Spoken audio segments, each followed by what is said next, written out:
New Kyle declaring total Hasan victory just dropped. Oh, yeah. I mean, so as you guys know, there's a massive war, civil war going on when it comes to MAGA, specifically among the pundits. The base is still with Trump, but the right-wing pundits are at war with each other. But what fewer people know is that there's also currently a Democratic civil war going on. And in that Democratic civil war, you have Third Way, which is a literal like corporate organization. They are going after Hasan Piker, and by extension, everybody on the left flank of the Democratic Party. Okay? And what they've done is they've smeared Hasan viciously and relentlessly. They've called him an anti-Semite, which he's not. That's absurd to call him that. They say, he's not a team player. They compare him to Nick Fuentes and say that this guy is just as extreme as Nick Fuentes. And what they're trying to do is cancel the entire left flank of the political spectrum and say, you can't take these people seriously. The Democratic Party needs to be a right-leaning party. They need to be a centrist party. And they need to represent the interests of the Israel lobby and corporation. Dude, Dark World Commander hath spoken, okay? He's declared that's victory. That's the fight that's going on. Over the right-wing force of the party. They thought that by canceling Hasan Piker and, quoting him out of context and running his worst moments, they thought they'd be able to shut this guy out completely. In reality, the exact opposite has happened. Okay? In reality, now more people are Googling him than ever before, and people are tuning into his channel to see, well, what's this guy really about? And what they find out very quickly is, oh my God, he's been viciously lied to and viciously smeared. And so this backfired colossally. Now, having said that, we also now have hit the peak here, because the king of the liberals himself, Ezra Klein, he is now out here defending Hasan in no uncertain terms. So he writes an article. The original title of the article in the New York Times is, Hasan Piker is not the enemy. Oh my goodness. Oh my. The Israel lobby is seething. Third Way is seething. The Diet MAGA Democrats are seething at this. Now, in this, he goes, basically comment for comment, all the ones that people say are the worst Hasan Piker comments. And he breaks them down and says, look, I disagree with this one in this way, but this one is out of context, and they're smearing him for this reason and that reason. And he even, swats away the most pervasive lie, nefarious lie about Hasan, that he's somehow an anti-Semite because he criticizes Israel, because he criticizes the genocide, and because he's anti-Zionist, because he's against ethno-states, and he's for secular democracies, right? So Ezra Klein says the following, ready? Anti-Zionism is rising as a response to what Israel is doing. It will simply not be possible to treat it as a marginal viewpoint that can be shamed or shunned into invisibility, I should say. Yes, anti-Semitism often cloaks itself in anti-Zionism, so don't do the anti-Semites work for them. If you keep telling people that if they oppose the Jewish state, then they must hate Jewish people, eventually they will believe you, says Ezra Klein. He also says this, but to only focus on those comments is to miss much else that Piker has said and believes. He has also said, from pogroms to the Holocaust, Jews have always been singled out by those in power as a scapegoat for the instability and economic volatility that people in power caused. A resilient nation anti-Semitism is a constant threat. He has called anti-Semitism gross, immoral, and a hate crime. He has promoted John Ossoff, a Democratic senator from Georgia who is Jewish, as a 2028 presidential possibility. In previous presidential primaries, Piker has supported Bernie Sanders, who is also Jewish. It is an unusual form of Jew hatred that calls out anti-Semitism and promotes Jewish Americans for the presidency. God damn, son. So this is a complete and total. It's just so crazy because it's so basic. It's such an obvious truth. And it calls into question why all of the pundit class refused to just say this incredibly basic truth. Because one of my first defenders also was Bernard Sanders. Like when people were like, Hasan is a dangerous anti-Semite, what do you have to say to that? Bernie was like, no, it's ridiculous. So like, but weirdly enough, all of that got lost, I guess, in translation. Not only Hasan Piker victory, but it is by proxy a victory for the entire left flank. They tried to cancel the entire left flank of the Democratic Party here and failed miserably because we are rising. It is our turn to take the reins of power. It is our turn to fight back against the fascists and show the corporate centrists how it's done. your limp dick approach to politics, where you half agree with psychotic fascist imperialist terrorists, is never going to work. It's never going to win, and it's immoral. We need actual lefties. We need the opposite of MAGA.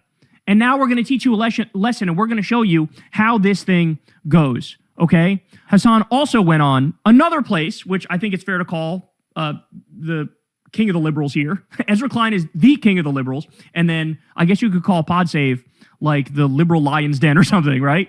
They did a long interview here, and they got into it. And man, again, the attempt to cancel Hasan backfired colossally. All of those candidates who were out there saying, I wouldn't go on his show, I would never, how dare you? They now look incredibly, immensely out of touch and stupid. The Ossoff she got cooked on Twitter for ended up helping you, lol. Yeah, no shit, dude. And by the way, the people like Slotkin who said, oh, I wouldn't go on Hasan. Like, yeah, oh, you mean to tell me that Twitter leftists have not the best instincts sometimes and get a little overzealous, far too overzealous for their own good? That's so shocking. Show. She goes on Bill Maher's show all the time, and Bill Maher says actually bigoted shit, says genuinely Islamophobic shit, says insane stuff from time to time.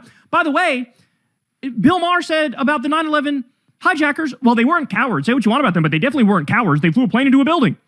If Hasan said that, I wouldn't be in the same room as you. How dare you? But Bill Maher said it, and Alyssa Slotkin brags about going on Bill Maher's show. These people are dinosaurs. They're completely and utterly out of touch. And the fact of the matter is, they have leftist derangement syndrome. That's what it is. So here is Hasan Piker on Crooked Media here on Pod Save America, and listen to this back and forth. You said you wouldn't vote for Gavin Newsom against J.D. Vance in 2028. Yeah, you vote third party. I mean, I don't even think that's going to be a problem. Well, but like a lot of people. In other words, what he's saying here is, Gavin's going to lose the primary. He's going to lose the primary because he's shooting himself in the dick. He's shooting himself in the dick by talking to Ben Shapiro and saying to Ben Shapiro that he doesn't think what Israel did is a genocide, when like 90% of Democrats believe it is a genocide and are morally outraged by it. He's shooting himself in the dick by arguing against a billionaire's tax in California right now as we speak. When, Democrats are waking up and realizing class politics is like a factual truth, right? I mean, we just saw the whole Epstein scandal. They're raping kids on an island. This is what the top 1% is. This is what the Epstein class is. And Gavin Newsom wants to make sure we don't raise their taxes. So this is why it's not going to be a problem, because Gavin Newsom is probably not going to hang on and become the winner, because he doesn't have the politics that fit the moment. Including people who share a lot of your critiques of the Democratic Party, hear that and think, like, this is the problem. When the stakes are concrete, like a Vance presidency, another 4 years of what we're living through, the people who say they're building a movement would, rather preserve their own power than, do what winning requires and, hold your nose and vote for what you believe would be the lesser of two evils. Like, how do you respond to that? I want the Democratic Party to treat me like a never Trumper. I want the Democratic Party to treat me like a triple Trump voter, okay? Because it turns out that's all they're tuned into. So if what it takes for the Democrats to turn around and be like, wait a minute, we're losing this guy, we have to win him over again or whatever, instead of just like taking my vote for granted, as they've done so over and over again for the left flank, then, I'm going to say things that may or may not. You just say, who's the blonde guy? That's the king. That's the dark woke commander, Kyle Kulinski, chatter. Put some respect on his name.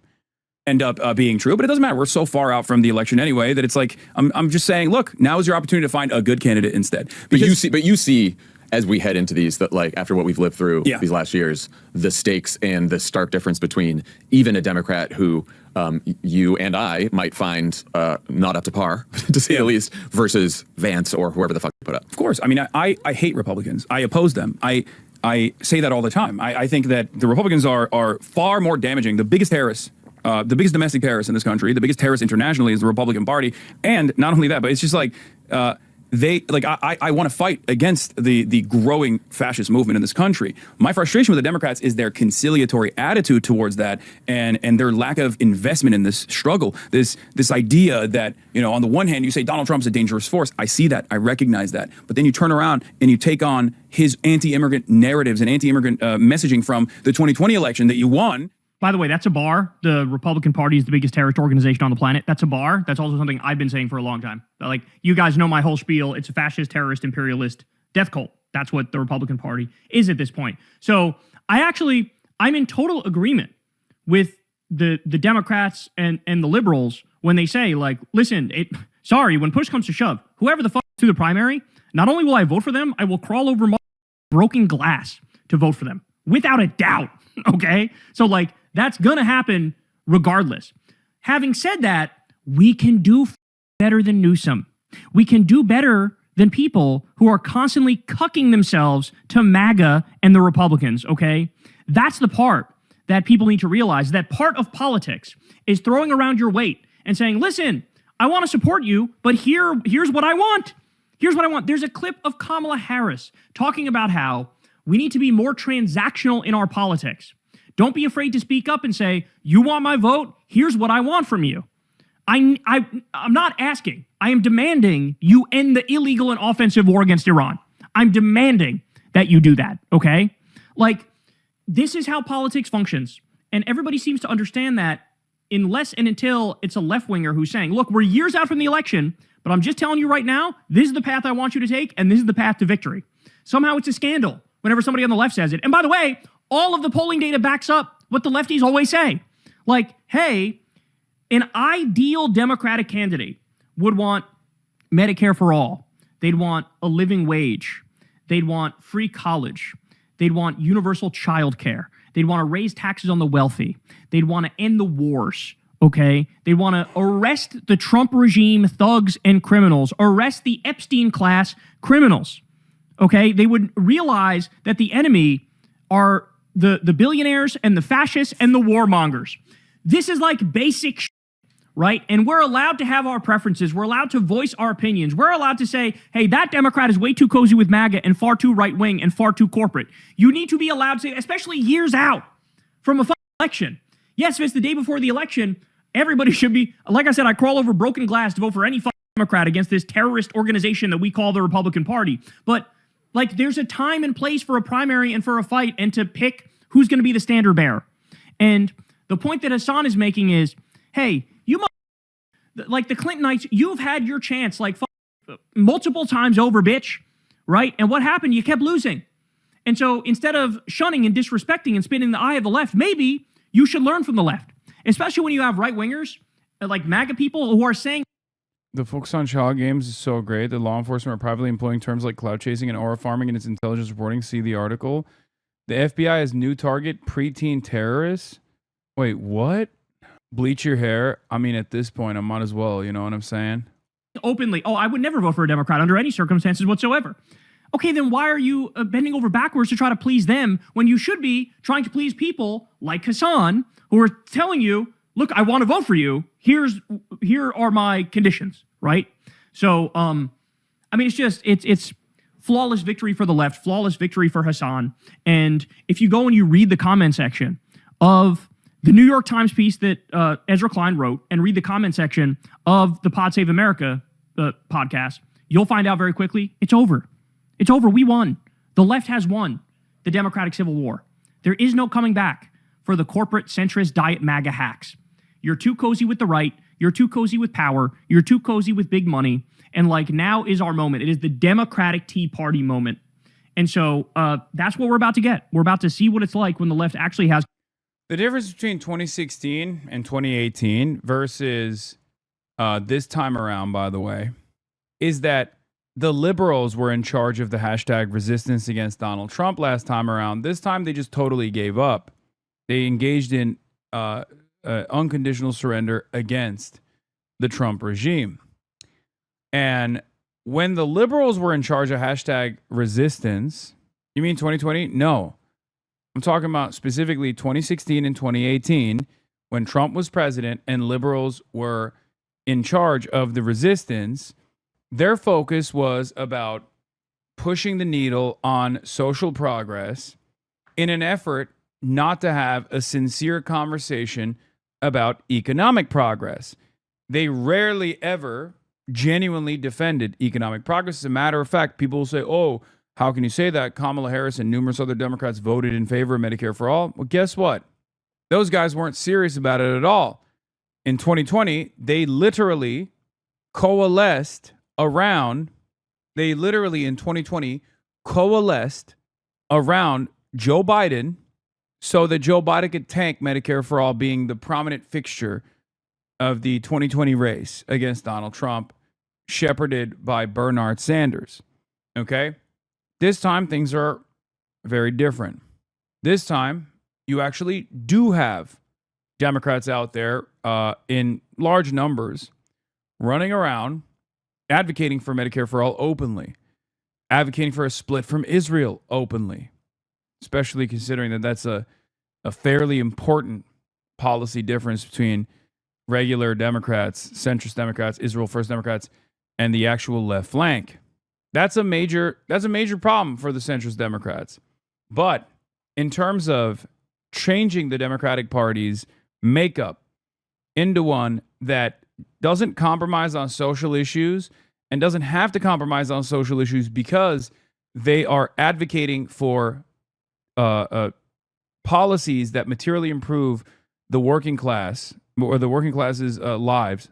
If we go into the midterms with that message, it's over. If you carry that momentum into the presidential election in 2028, it's doubly over. If you were to elect the FDR-style figure into a position of power, Republican fascism would slowly but surely unwind, and there would be an FDR-style swing where the Republicans would start conceding to quote-unquote woke positions in an effort to win elections, like they did in American history between the period of FDR and Carter. Control. And all I'll say is the last time the left flank actually had control was during FDR's reign. And what happened then? Well, at his peak, he had 80% of the House and 80% of the Senate. And he won 4 presidential elections because Americans got a little taste of something called... Any chance you're going to the downtown LA rallies for the LAUSD strike? Brother, I don't know if you know this, but I'm currently in New York City. Social democracy, and they creamed themselves and they said, oh my God, let's only have this forever and ever and ever. Right? So the same thing would happen today. Yes, bro. I'm not even pre-watching. We're just mind. We share one mind, you know, as a hive mind. If you have somebody who's an actual social democrat who delivers on their promises for the American people, if they end the wars and spend that money here at home, Americans would breathe a huge sigh of relief, and we'd finally get on the path of fixing this country. Okay, so massive W for Hasan, massive W for the left. Shout out to Ezra Klein for actually being reasonable. There's parts here and there in the article that I disagree with, but overall it was very fair, very reasonable, very level-headed, and he's telling the truth. And he realized, look, I can't write an article saying, Charlie Kirk did politics the right way because he talked to people, and then also go after Hasan. Like, yeah, every Democrat in the country said, oh, where's the liberal Joe Rogan? Then here's a liberal Joe Rogan, and they go, no, not like that. Well, Ezra Klein realizes that's absurd, that's ridiculous. No, this guy is going to be in the tent, and you're going to have to deal with that, even if you don't like that. Okay? So, shout out to Ezra for that, and shout out to the PodSave guys who never wavered in their support of Hasan. They have some disagreements with him, but they have those conversations on air, and it's very clear that they're working on a similar political project. And the fact of the matter is, what's happening to Democrats in this country is the exact same thing that happened to Jennifer Welch of the I've Had It podcast. She'll be the first one to tell you that, like, yeah, there was a time where I loved Hillary and I hated Bernie, and then here we are years later, and I realized I was wrong. I realized Bernie was the one who was actually going to fight Trump and fight MAGA and actually deliver on promises for the American people and for the working class. And that's happening to Democrats and liberals all across this country, is that there's a synthesis happening right now between liberals and leftists, where they're saying to us, hey, you guys were right about, about X, Y, and Z, about all these different policy things, about how to fight MAGA. And on the flip side of that, look, we've, us leftists have taken some genuine points from these liberals. I think the liberals were 100% correct to be the first ones to have Trump derangement syndrome. Trump derangement syndrome is just factually correct. It's just the right reaction to a man who's a fascist, imperialist terrorist, right? And so we've taken some of their stuff too, and I'm willing to give them credit. You know, I've said before, like, break out the liberal apology forms for a lot of the shit that, I was originally skeptical of. No, I've been TDS. That's the other part of this that annoys me, right? The other part of this story that annoys me is the liberals that come at me as though, like, I'm pro-Trump. That frustrates me endlessly because it's like, no, I understand the danger. You don't. That's why you thought business as usual politics works here, and you failed. Like, I've been saying Donald Trump's a fascist. He's the most corrupt man to ever grace that White House ever. His populism was completely and utterly fake. The most hyperbolic, hair on fire liberal who went after Trump, biggest resistance types. Not only were they right, they were more right than even they realized. Okay? So the synthesis of liberals and leftists is happening, and it's going to continue. But the ones who are going to be left in the dustbin of history are the diet MAGA Democrats. They are the corporate Democrats. They are the Israel lobby Democrats. There's no coming back for them. And I think this weekend proved that more than anything else ever has. Hey, y'all, do me a favor.